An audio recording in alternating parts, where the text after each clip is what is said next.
Very good evening and welcome to Cobra TV. I'm Rashid Saleh, as well as Dylan joining. And thank you for joining us on the Cobra Rugby Club FB platform right here live to you. Now, as promised, we've got a really interesting show this evening. It's all about Cobrats 2.0. Dylan, do you want to explain to them what that's all about? Yeah, Cobrats 2.0. Well, basically, for those who've been with the Cobrats now, Cobrats actually started in 1999. Back then after a few years, we produced some players. Then it stopped.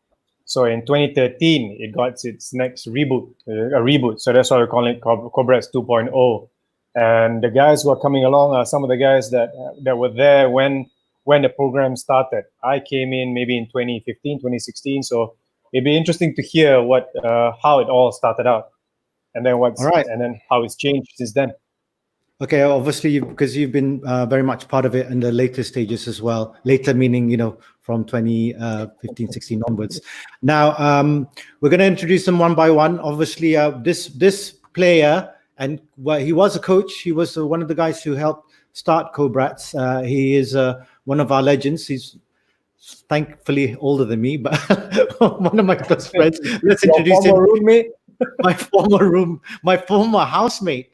I've sort of lived with him longer than he has with his grandmother, and that's the truth. Let's welcome Norman Dutton. Hi, Norm. How you doing? Storming Norman. Hey, guys. How you doing? Hey, Rat. Hey, Dylan. How's things, man? Good. Next is one of the terrible trios, meaning one, me, Norman, and Felix. Actually, another one. One of the members of the 50% Club, but we won't talk about that. And the eldest amongst the four of us here. Let's welcome Felix. How are you, Felix? Yo. Okay, you can hear us. Hi, guys.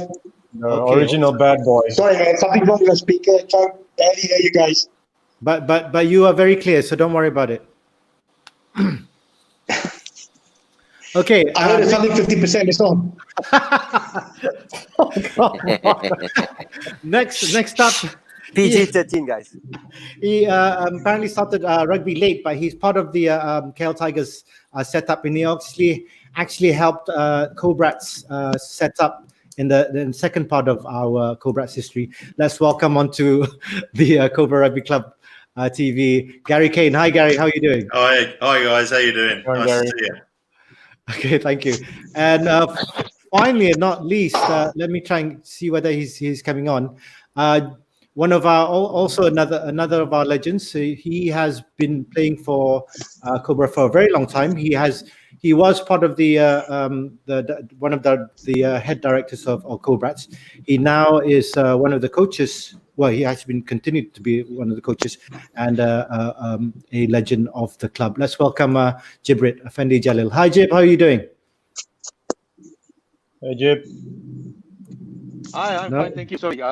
Okay. Technical issues. Hi, everyone. No worries. No worries. Norman. Hi. Okay, Dylan, I'm gonna let you go. I'm gonna let myself go, and he's gone. He'll be back. Felix will be back. We're gonna have these kind of issues, but it's all right. As long as there's two people still talking, we're fine. So I'll get off stream and I'll let you take the lead. All right, Dylan? Cheers, right. Cheers. All right, guys, we're gonna dive straight into it. Norman, I understand you were there when the program got mooted again for the second time. So can you just tell us what happened in that meeting room, or how it all unfolded in front of you? When you asked me that question and I was thinking back about it, it's actually a pretty interesting story. It got mooted by Jerome, actually, Blue, as we all know him by. Yeah. And when he said, "Hey, let's do this. Let's try to get this Cobra thing going," because we had a meeting at the club. I can't remember whether it was the AGM or one of those meetings, right? And we were trying to see what we can do to get the club revived. And Cobrats got mentioned, and Jerome was, "Hey, let's get the Cobrats thingy going." So, because we were sitting on the same table, right? We obviously were like, yeah, okay, yeah. And somehow or another, Jerome did a hospital pass to Daryl. And Daryl picked up the ball, and because Daryl had it was like, okay, Daryl Sully's got to lead this, and we all were suckered into going in with the program. But I mean, it was a very exciting time at that time. It was the boys are there, everybody's gung ho about the club. We all love the club, and it was something that, yeah, man, we thought doing something for the kids was a great idea back then. Did you imagine yourself to be a coach? Dude, I was like, guys, all right, I'll give you guys a hand, right? I help you out a bit, I got some ideas to help get some things started. I mean, when we mooted the idea, it was, look, what are we gonna do to get these people in? So it's okay, let's just have this event where we were gonna get everybody in. I didn't think of myself as a coach, right? Because we had this event, we had all these game stalls that we set up for the kids to come and participate. We had quite a lot of kids then, but only 10 kids signed up. So I figured, hey, great, I don't really have to do much. Or so I thought. He went on from there. Wow. Well, 10 kids, now we've got over 200 kids now. But it's amazing, right? But going back then, because Gary, I didn't, when I was going through the photos, then I found that one particular photo of you with Felix and all the boys there, like, oh, Gary's been there since back then. How did you get roped in? And yeah. Well, what Norm said, basically, I think, I remember Jerome was, doing his usual thing and telling everybody, oh, we're going to get going again. We're going to do this. We're going to do that. And he was getting a lot of, awareness about it. And then everybody in the rugby community received an email from Tommy saying they wanted to get the program back going again. And he put this launch date in. Unfortunately, I couldn't make the launch date. But I replied to him and I said, look, I think this is fantastic. I've been saying for ages, we need more clubs, not less. And it's almost become a bit of a mantra over the years. And I said, look, whatever you need, whatever it is, please, please, please reach out. I'll do whatever I can to help you. And he came back with a really nice reply, as you'd expect from Tommy. And you had your launch and that was it. And, it was, oh, we wish you could have been there. And I said, well, I had something on the same day. I just couldn't make it. But I'll come over and I'll have a look. And that's what I did one Sunday. I came down and got talking to Daryl and Annette and met Norm and Felix and a few of the other coaches that they were. But back then, I guess you were sort of ex-players that wanted to get involved as coaches, and you were getting stuck in, and it sort of went from there. What were the early struggles for you, Gary, at that particular time? Because everything would have been new to everybody at that particular juncture.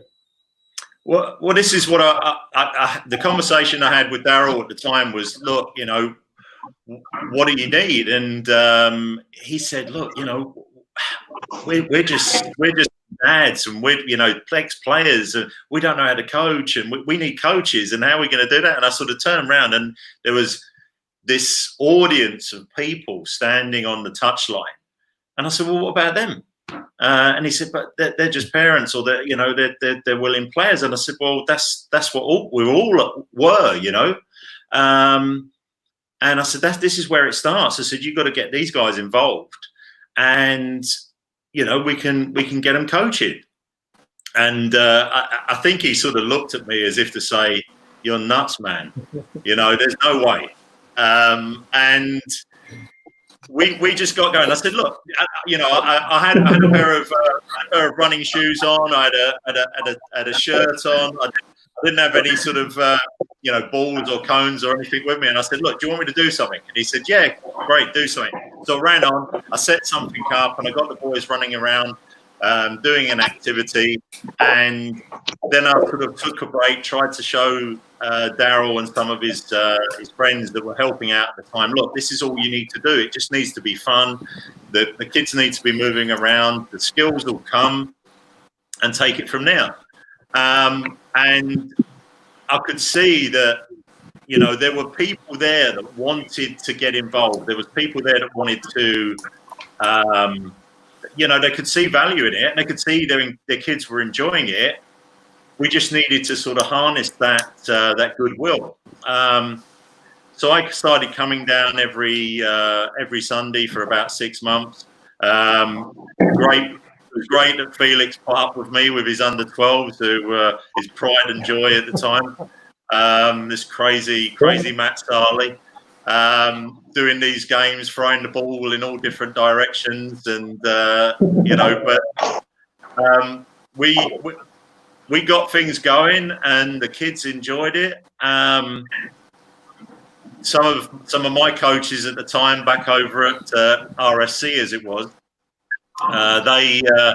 they turned up for a friendly one day, saw me standing there in a Cobra shirt, and were like, what's going on, and they hadn't heard about it, and it was as much of a shock to them as it was to everybody else. But I went over and I sort of said, look, we need to get these guys going. Who are we going to play?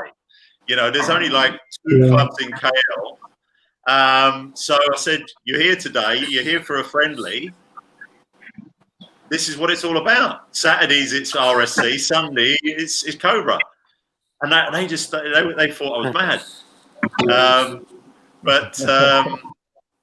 But look at it now. Look at it now. Speaking of now, Gary, there are 3 coaches here who have reached level 2 when we attended your course with Mazuri and Jean Tong. Yes. There you go. So that's probably that's how far it's gone since then. Well, it's 7 years ago, 7 or more. In fact, I don't know. Norm, was it 2012 or 2013? I cannot remember. 2013. I really cannot remember. But it was around then. I think it was late 2012 when we mooted the idea, and it really got going right about 2013, right? Yeah. Because we didn't know what we were doing back then. It was just let's get kids to play rugby. Yeah, that's it. That's it. Jib. He was 2012. Yeah. I don't know. 2012, right? Yeah, it started to. Joshua was 12 years old. That's when we came in, and we started to. I think we played our first game at ANW. We had a game, a friendly with KL Tigers, in ANW on that year. Our field was closed. I'm correct. Was there a problem back then, Felix? A place to train? I mean, the Cobra field was actually very bad at the time. And we had the paintball, what do you call this, club there. So we didn't really have a good field, so we had up training at I think Padang, which is Utara, is it? Which is in front of the ANW. So we trained there for. Sorry. It was Padang Timur. Yeah, sorry, Padang Timur. So we trained there for a while, and I think we've had a few games with Tigers, I think, at that time, and that's how it all started. Well, Felix, we got a couple of old coaches tuning in. Yazid Yahya, aka Bob, he's saying the first training was in May 2013. Then we got Zach. So he joined us in 2013 because that's the time I think we went for our first real tournament for the kids, which was KGB 10. KGB, yeah. Yeah. That was a very good tournament, very good exposures for the boys. I think the boys loved it. That's how we got a lot of the family members involved. We started getting kids coming in, and it really shut off from there actually. But I mean, how many kids were there back then, and how was it difficult to convince the parents? I think a lot of the parents were very keen in coming in the game. I mean, when they saw the commitment coming in from the coaches, and some of the children, I mean, really loved the game because, I mean, when a lot of the kids joined us, a lot of them were very young. When looking at, I think, about 11 or 12, and a lot of the kids were very, kids nowadays, computers, iPad, and all that. So they were very shy. They're not so very verbal. So as they came on and they trained, I think they got the hang of it. The camaraderie together. The likeness of coming up together and talking together. So they really enjoyed themselves. And I think from there, a lot of parents saw that this sport was something that was actually for them, because you can see the kids slowly, evolving, from being shy, talking to each other, having more confidence, stuff like that. So a lot of parents saw this opportunity at the start, and a lot of kids were very proud being part of the team. There you are getting tackled, tough guy, and you had some guys who were maybe not so tough, but they were happy that they had mates around to help them in time of the rough and the storm. And I think I got involved actually because of I'm just going to share my story. For my son Joshua. Joshua was actually a 12-year-old, very heavy boy. So he's on the big side, and like I think any of our kids, they started off playing football. But he was playing for football for his team, and every time he played the football, he would be made fun of because he was the biggest there, so they call him fat. So he could only play goalkeeper position. So he just stood in front of the goalkeeper with his hands up, and he get hit left and right. So when I saw that, I thought maybe it would be something good for him. So I brought him over to try out for the Cobra training on that field. And when he came in, he had a few boys about his size. And what I realized is, when they went in, of course, being big boys, they got the ball, they ran the ball, and then, 2 or 3 guys roping around them, trying to bring it out. And I think he's walking and scoring a try. And when they came out, all the uncles, the aunties were tapping their back, well done, well done. And you could see the glow in these boys' eyes. All these big boys who can't really run or couldn't be part of the football team were actually happy to see that they were making a difference, with their body size. And I think a lot of the bigger boys saw this as a fantastic opportunity to, make a difference, And I think it started off from that, and it gave a lot of the boys confidence and character, and you can see them wanting to come. They're always talking about it. And then when they wore the colors of Cobra, they didn't want. We gave them. I think if I recall, we gave them each one T-shirt, and the school teacher would have called me and said, "Hey, coach, can you give the boys more than one T-shirt?" I said, "Why? They're wearing the T-shirt Monday to Friday, to school, and it's starting." Yes. Getting into the game, ideas of that rugby and Cobra especially gives to the young boys a bit of confidence, a bit of character. They feel great. They love being part of it. And until today, a lot of these boys, now they are 17, 18-year-old, are coming back to me and telling me, "Hey, coach, thank you, man. I'm playing for this team. I'm playing for that team. We did well." And it's great to see this. I think that's what rugby brings to the table. Yeah. Speaking of getting into the game, Hey. Gary, you got on the game late, right, Gary? Oh yeah, I mean it's a story that I think all of you have heard at least twice, because it's something that I've always explained on the courses. I guess mainly because a lot of the people that go on World Rugby Level 1, they are those guys from the sidelines I was talking about with Daryl. And it's easy for them to feel out of place. It's easy for them to feel like they don't know enough, or they don't, they shouldn't be there. And that's wrong. If you've got the passion, if you've got the love of the game, if you're prepared to put in the time and the effort, then coaching is for anybody.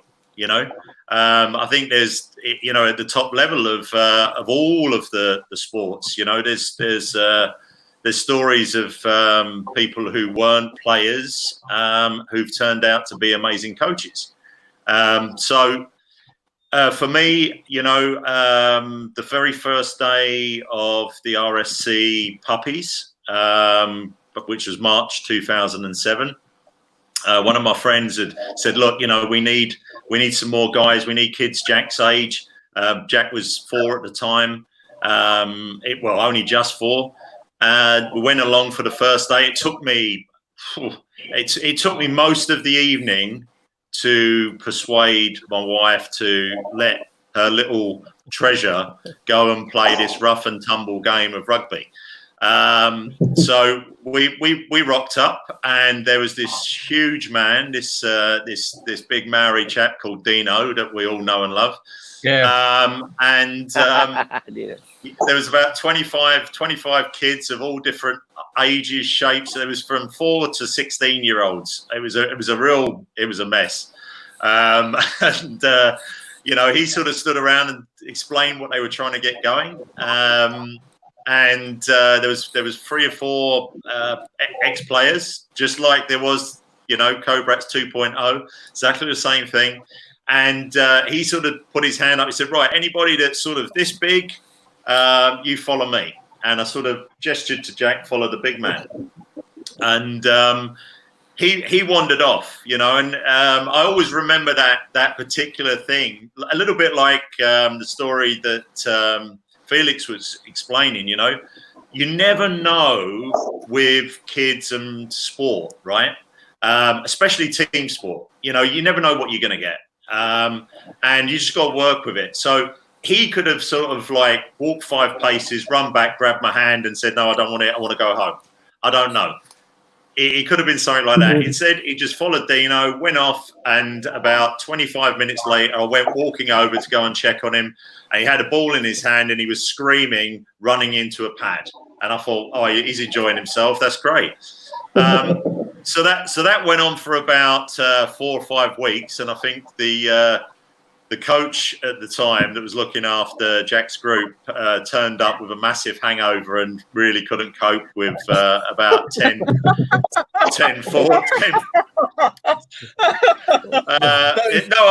This is the God's honest truth, I swear. He was absolutely ruined from the night before. He could just about open his eyes, and he just said, I can't do this. And I said, look, I'll do something, no problem. And the thing is, it was, I remember it because I thought, yeah, no problem. And then I went out, and I'm in the middle of these kids, and I'm thinking, my God, what did he do last week? And I'm trying to sort of rack my brains for these things.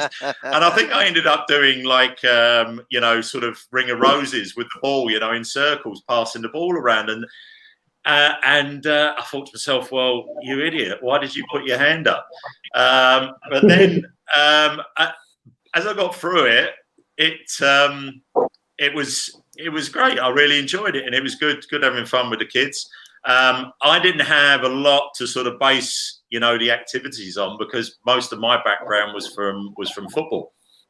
So, it was a real steep learning curve.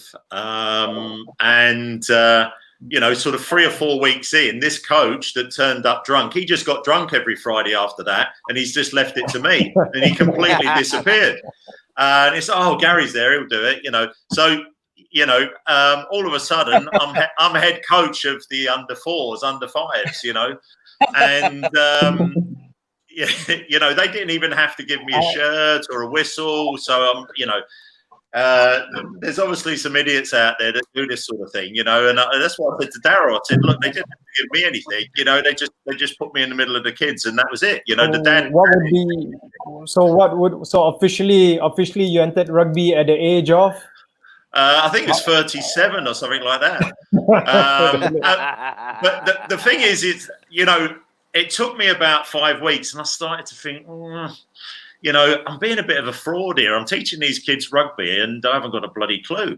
And I said to Dino, I said, look, I didn't play. And he said, yeah, but you're doing great. The kids love it, and they're having fun, and they're enjoying it. And I said, yeah, I know, but I said, I'm also getting a bit of itchy feet standing on this grass. I haven't played football for a while because I had an ankle problem.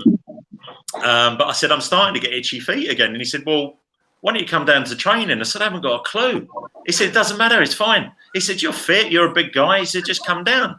So Tuesday, there I was, bought a pair of boots, run down to the rugby pitch.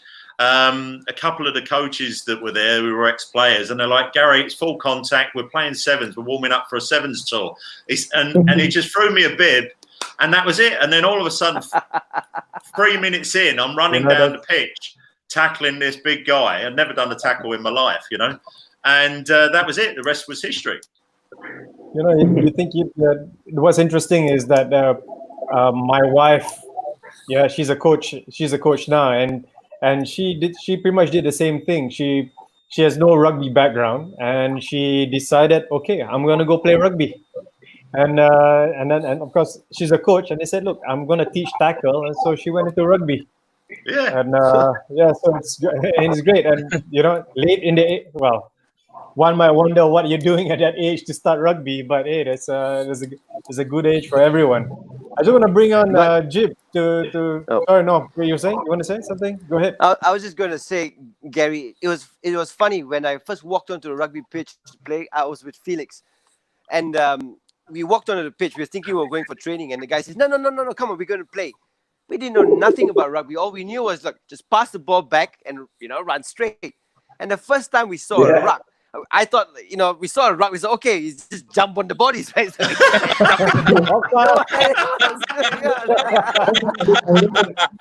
That's WWF at that time.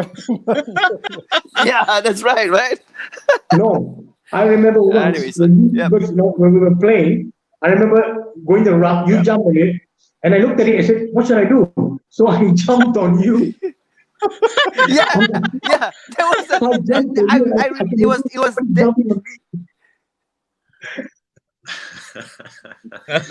it was exactly that, Felix. I know exactly what you're talking about, because right after I jumped on that guy, because I remember, wee, and I'm like a big smile, just jump on, and next thing I know, I got Felix on my back, and like, oh fuck, it's heavy, right?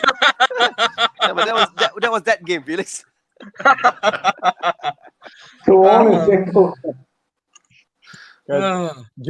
Jib, so back then, way back then, Jib. Yeah, so way back then, Jib, what which age group did you cover when you started out? Was there any age group there?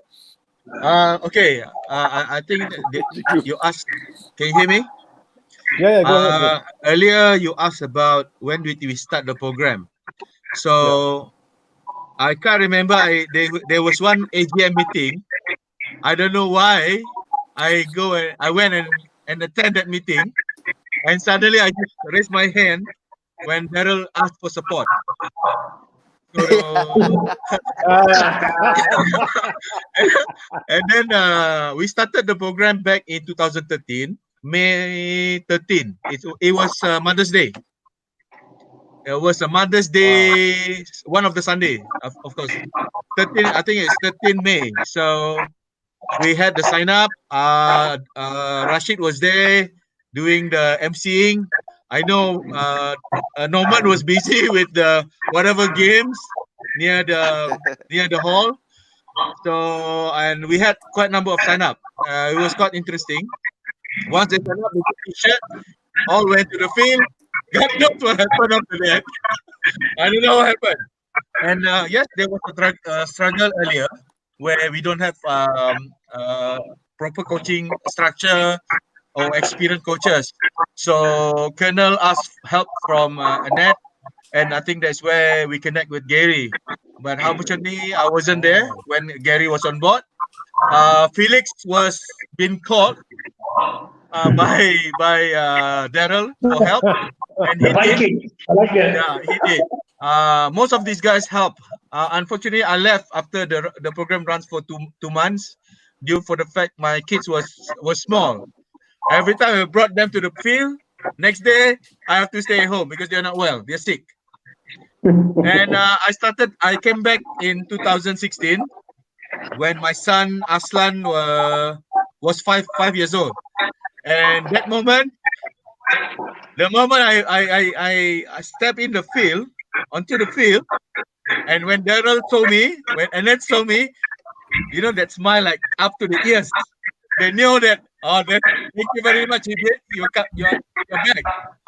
And they asked me to take care of 5 years old kid. So it's not easy because each of the kids, they don't have background, they don't know nothing about rugby. Yeah. So it was tough. That's what Gary mentioned. It was tough. Imagine it's 4 years old. Good luck, man. But then along the way, we learned and we structured a bit of the program to suit with the kids rather than following the standard of rugby. So we follow, like, play a lot of games. And then we introduce element of rugby, running straight, hold the ball, sidestep. So all the basics or fundamental skills. So that's how I started. Jip, I also noticed now 5 years on, there'll be some parents who are now walking just how Gary went in, how you went in, all lost trying to figure things out. And both of you are just smiling, because you've been through all the pains. Yes. All right, Just guys. for the power, yeah. I'm just gonna cut you in for a bit. We're gonna bring in Fabulous Farina, as she calls herself nowadays. Fabulous Farina will be doing some promotion for our merchandise. So, guys, please be gentlemen and just watch. Thank you very much. Oh, okay, good. Hi guys. What's up, Farina? What's up? Okay, so I have t-shirts again today. So we have this attack t-shirt. This is the female one in white. Okay, and this is the 3D snake. We have this in yellow and black. This is the male's attack t-shirt, and this is the yellow one. And I got special appearance. Okay, so yeah, and then we have more. This is the black one. This is our very, very, very amazing World Cup rugby. Okay, just it comes in black and in white. Okay, we also have our bag, which is really good for our rugby Cobrats kids. Okay, can put your shoes, your mouth guards, everything else. We have arranged by Canterbury. I'm wearing one, which is the singlet. So you have the Cobrats logo embroidery here, and you have the Canterbury logo here. There's a singlet, and we also have it in dry fit t-shirt. Nice. Okay. Yeah, and don't forget, we also have shorts. Okay. Nice. Yeah. So if you want to get this merchandise, please give us a tickle at our Cobra merchandise section in our Facebook, or you can email us at Cobra RC website at gmail.com, which is now shown on the screen. Okay, you can write us an email or make an inquiry on Facebook. Thank you very much. Fantastic. Thank you, Farina. Fabulous as ever. Fabulous. Thank you, Yes. Fabulous Farina. I love that dry fit category, man. I know. You just have to pay for it. Oh. Just have to pay for it. There, see, it's really nice. There, see, even Gary has the mug. All right. Thank you very much, Fabulous Farina. We might see you Bye. again a bit later. Bye. Okay. All right. Let me bring in the other old man. Old man. I don't know. I can't see him. Let me see. I can't seem to see him coming in. While you're trying to do He again, took I'm just himself. gonna- Nah, I'm he just gonna respond to- Imrajo. I'm just going to respond to Piers Thompson, Stretch, aka Stretch. Hey, Stretch, thanks for the good words. Yes, we do have man size. Don't share. No, because I know the Stretch- last set that came to you was a bit small. well, because Stretch is 6'8", and now he's FBM. yeah, Stretch is FBM type. Oh God. and he's Oh God. He didn't look that tall. He didn't look that tall the last week. He is tall. He just can't catch. Yeah.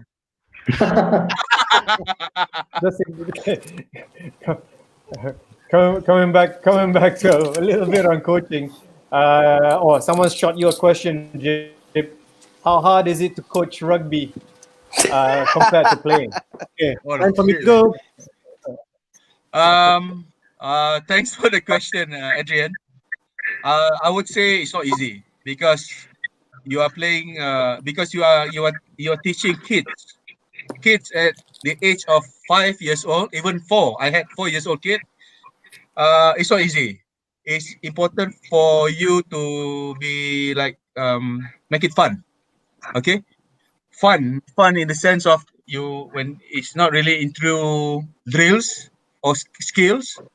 You play games and embed because when you play games, indirectly the skills will be into even I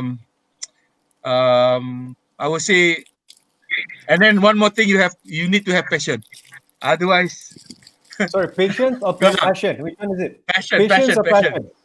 Not patience, yeah? Passion as well. Do both. You need both. You need both. Patience, Both, passion, both. and balls. Yeah. Well, you can come to me. You can always have a coffee, and we'll talk more. Jim, I see you got a lot of trophies at the back of you, man. Don't be deceived by the trophies. It's a chess trophy. My kids won. It's a chess trophy. Norm. Well, back in the day. Trophies, huh? Yeah. So Norm, when things were starting out, Norm, was there any? Do you have any special memories starting out when during the early days of Cobrats? Well, you know, I was reminded of the KGB event, the tens, and we you know, to me it was a really fun event. I mean, there was all these parts, as Felix mentioned. You know, you look at the boys. I mean, they brought tears to my eyes. You know, seeing them perform. You know, they had only just kind of started out playing rugby, but you know they did very well. I cannot remember how well they went up to. I think they came up semi-finals. Yeah, right. That's right. So you know, but they fought real hard, right? Yeah. But I don't think that's what made us stand out, to be very honest, because the whole entire tournament, everybody talked about the Cobrats, because it wasn't just a bunch of boys walking onto the pitch and playing rugby, but you know, it was this bunch of Cobra boys going out there and having fun, and you could see that they were having fun because they were singing songs, going out there, they were dressed up. I mean, as a kid, it was a proper tour, yeah. The only thing missing was you know, the logo that we wear on our jersey, but apart from that, it was a proper tour.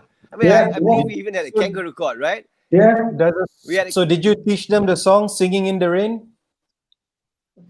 Huh? I thought it was PG-13, bro. Yeah. It's a Cobrats show. If every Cobra knows the song "Singing in the Rain." Well, let's not go there. Let's not go there. Okay. Sorry. Yeah. Actually, I mean, it's my favorite song, right? You know, We taught the boys AC Tele. Hello? We taught the boys AC Tele then. It's the first time they were singing it, and I think the song caught on. And you know, now in almost every Cobra game, the boys are singing it. So you know, some kind of history with that tournament. You know, the boys, a lot of them learned AC Tele, and then I think they understood that rugby was more of coming together. You know, no matter what your age group was, what family background you came from, what color you are. It's just that the boys came together and had fun together. You could see them supporting, and they're so eagerly, not like Norman said, just started playing the game. A lot of boys didn't know how to pass the ball properly, but they were so eager and they loved the game so much and what it brought. And these boys play out so hard. And if I'm correct, they won the bowl bowl champions. And from there, it just took off. The boys came in, and like I said, and they just loved the game. And I think that, like Norman said, the singing, I think every boy had a mustache on them, right? And I think the coaches, and you saw the pictures, were wearing Viking hats for some reason. I think I got those Viking hats from what they call DIY shop that were having sale. Yeah, exactly that one. And so you can see the boys were it's just incredible. And I think a lot of the other teams that day were surprised, because other teams were more, they were more like school classes, more serious. They were strict. But here a bunch of 4 or 5 idiot coaches going around singing songs. Yeah, those guys, looking like idiots. But we had fun, and even our kids couldn't believe it. Here are 4 grandfathers who are actually willing to shout and scream and just go crazy. And that's what rugby is all about. I think we brought that to them. Yeah. I think one. Sorry, go ahead, Gary. I was going to say, I'm pretty sure that when you sort of burst onto the scene, those helmets and the songs were what everybody recognised straight away as soon as you guys started going to tournaments. And if memory serves me right, I think you won Best Junior Touring Side because of it as well. Yes, yes, we did. Yeah. Yeah, so the thing is, it wasn't just one tournament; it was loads and loads of other tournaments, and that's the thing, with all of this, we can go and we can teach the kids all the skills, we can teach them understanding how to play the game and everything else, but that enjoyment that we've all had when we've been on tours. It comes from the camaraderie, it comes from the songs, it comes from dressing up in strange things, doing stupid stuff, and you guys were giving them, you guys gave them a real lead into it straight away, and that builds a love. Every single one of those kids, I reckon every single one of them is still in the game because they had a good time, because they all enjoyed themselves, and that's what it's all about. And you guys, I think, taught a lot of other clubs lessons about that. So you should feel very proud of yourselves.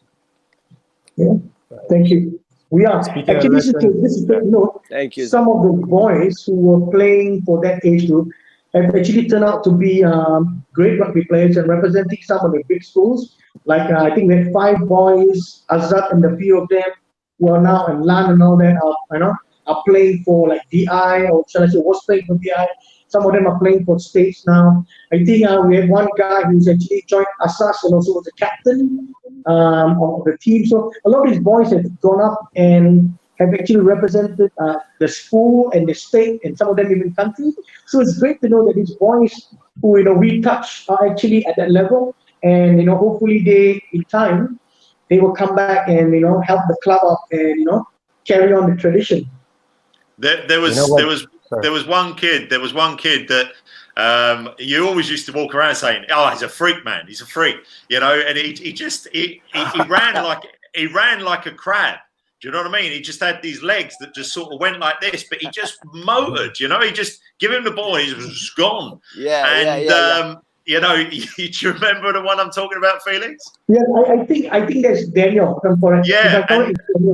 And one of the reason why I'm mentioning him here is that he learned to play rugby. I think he had a few challenges academically at school, but because of the rugby and because of what he'd learned going to Cobra, it gave him the opportunity to get this scholarship or get into this particular boarding school. And we were all sort of at the time like, oh my God, we've lost this player. He's gone off the boarding school, and we were sort of thinking the wrong way. It's hold on a second. What he did with all of us at Cobra enabled him to go on, and he got this stepping stone in life that he might not have got. And I think there's so many kids that all of us have worked with at whatever club that have got that opportunity now. So it's fantastic. It's a real. Again, it's something to be really proud about.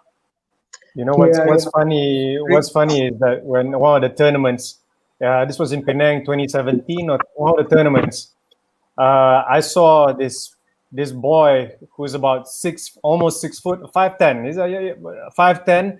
He comes over to Felix. Hi, coach, and he goes over to sit on his lap as if he was still that 10-year-old kid. And he's like, that doesn't look right. And it's like, hi, coach. It's interesting how attached these kids get. How the kind of relationship that you bond, that you develop, the bond that you create with your players, the kids, that they're being a coach carries such a far bigger weight than you actually can imagine. And somehow, I don't really know how to explain it. Gary, I just wanted to just say something about what you just mentioned just now. there's a player of mine who is named Akif. Now he played for the club during that tournament at KGB, and after that he actually went to a rugby school. And a few years down the line, he actually sent me a picture of him holding a trophy. He was the captain of the Asas rugby team, holding the trophy, won the club championship or school championship, and also was player of the match, for that tournament. And he hold that with his father, and he said to me in WhatsApp, "Coach, all this is because of you and Cobra." What made me happy was that all of us have played a part in his life to achieve that greatness. And that is what it is so important for people like us coaches to see these children, like you mentioned, Gary, given the opportunity, right, given the direction, trained by us, steered by us to achieve that greatness, and for them to appreciate all that, coming back to you and saying thank you for what the club has done for us, that is enough to pay me. So Cobra, when are you going to pay me? Wow, I feel it comes back. Good luck, William. Good luck. Good luck. That was very touching and all that. But I need some real hard cash. Felix, Felix, you want to be paid? You come on Tuesdays and Fridays. You get paid. Fui yo! I thought you guys were launching the pension scheme. What is the pension scheme launched today for the old coaches? Obviously. Oh wait, there's a Lionel. I think we all coached his son. We all know his son Liam. So he's giving us a shout out. Felix was the one person who brought the devil out of my son. Oh, I was the one who made his son a more tactical player, and Gary just polished up the gram to make him shine. So we've all played a part. And speaking of playing a part, Lionel, just a shout out to you and your son. Let me tell you, your son came into the club a bit worried. I remember at the first tournament, and I will never forget that first try he did. And I think we all shouting for him. He just took off. And let me tell you, that gave him the experience, that gave him the motivation, that gave him the belief. And let me tell you, it's an honor for him to play for us, and it's great to know where is he today. Please send him my regards. I want to add on, it's an honor to have Lionel as one of the parents. He's always supportive of our programs. Yeah, I remember him becoming team manager, tour manager. He's doing everything. He's doing the barbecue. But I really want to ask this one, Gary, because coaching is such a key part. And we highlight here, coaching is a key part. And you're basically, I think I attribute a lot of my coaching development to you. So what's it like being an educator? Basically, it's one thing to coach players. Now you're coaching the coaches. Well, the funny thing is again, all these sort of little pathways that happen. I was sort of thinking back, and my coach education life started with you guys. So, and you might not even know this as part of the story. So, obviously, I came down in 2012-13 and helped you guys out. Gave you some ideas as to what you could do. Again, Daryl and Annette, they were like, "Look, can you come over and do some sort of assisting with the coaching again?" And I said, "Well, look, why don't we go into the boardroom or the training room, and I'll try and sort of do a coach education session."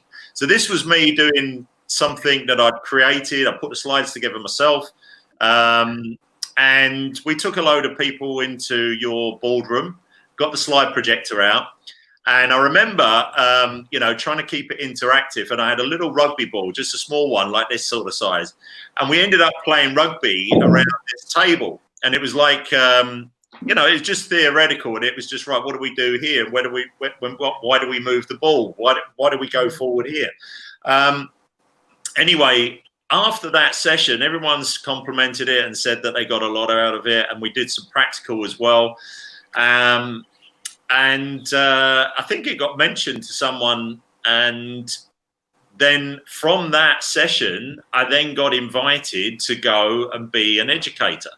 So it had found its way back. I don't know if it was via someone at the MRU, to Gene Tong, who'd originally coached me and, you know, gave me my level 2 in 2011. And I ended up on the Educator course in 2015. And I've got to tell you, it was a week in Bangkok at university. A week in Bangkok to a rugby player sounds like a great time. But I can tell you there was no nights out. You know, the only drinking was at the end when we hang on, Gary. Are you just saying this because your wife's watching the show? No, it's absolutely, honestly, cross my heart, it's absolutely 100% true. It was so intense. It was so draining. You wouldn't believe it. I mean, we were up doing sort of tutor sessions at 5 o'clock in the morning before breakfast was even served. We couldn't even get a coffee, and we were getting a grilling as to what we were going to do that day and then how we were going to deliver it. And we were given, the biggest thing we had was this: we had to do a delivery within 10 minutes, and what we had to cram into 10 minutes was ridiculous.